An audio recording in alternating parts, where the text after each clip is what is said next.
Hi guys, today I'm going to read Little Miss Bossy and the Magic Word. Little Miss Bossy is bossy. Bossier than the bossiest person you know. She is also very rude. Nearly as rude as Mr. Uppity, which is very rude indeed. She never says please and she never says thank you. Like the time she met Mr. Sneeze. Achoo! Sneezed Mr. Sneeze. Stop sneezing, ordered Miss Bossy. I can't, achoo! Help it, replied Mr. Sneeze. Nonsense, said Miss Bossy. Like the time she met little Miss Chatterbox. Good morning, said little Miss Chatterbox. Lovely day, isn't it? Just the right weather for a walk. Talking about a walk. Be quiet, ordered Miss Bossy. And like the time she tripped over Mr. Small. You're too small, exclaimed Miss Bossy.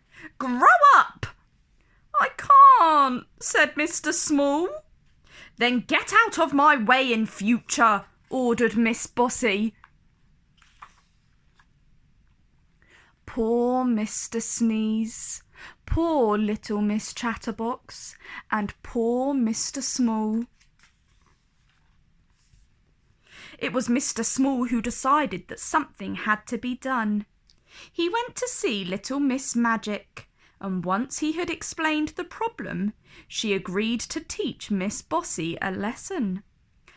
And I think I know just how to do it, she replied. The next day, little Miss Bossy bumped into Mr. Greedy.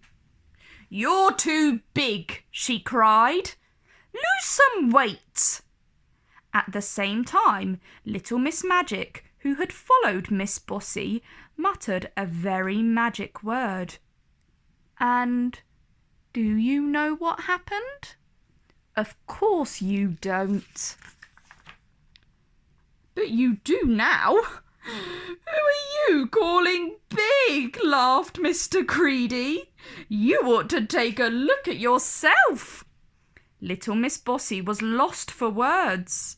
As soon as Mr. Greedy had gone, Miss Magic muttered some more magic words, and Miss Bossy was returned to normal. Further down the lane, Miss Bossy passed Mr. Cheerful's gate.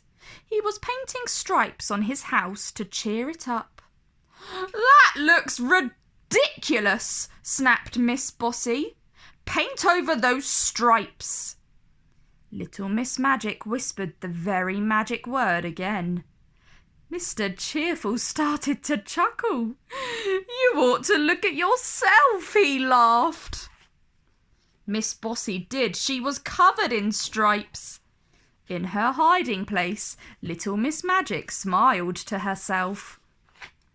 Next, she met little Miss Splendid. What a stupid hat, she said. Go and put on something more sensible. Miss Magic uttered the magic word again, and I'm sure you can guess what happened next. Speak for yourself, said Miss Splendid, bursting into the laughter. And for the third time that day, little Miss Bossy was lost for words. Just then Mr. Small came along. Having a nice day, he asked. Mind your own business, pipsqueak, snapped Miss Bossy. And who are you to call me pipsqueak, said Mr. Small, and chuckled. Haven't you learnt your lesson yet? Miss Magic came out from behind the tree where she had been hiding. Oh, it's you, squeaked Miss Bossy. Turn me back to my proper size. You have to say the magic word, replied Miss Magic. Abracadabra, squeaked Miss Bossy. No, that's not the magic word I was thinking of. I'm sure you know what the magic word is, but it took Miss Bossy a bit longer to think of it. Please, she said eventually. And did she learn her lesson? Well, she learnt one lesson. Little Miss Bossy is still just as bossy as ever, but at least now she says please. Go to sleep, please. The end. If you guys enjoyed that story, like down below and subscribe to my channel for more.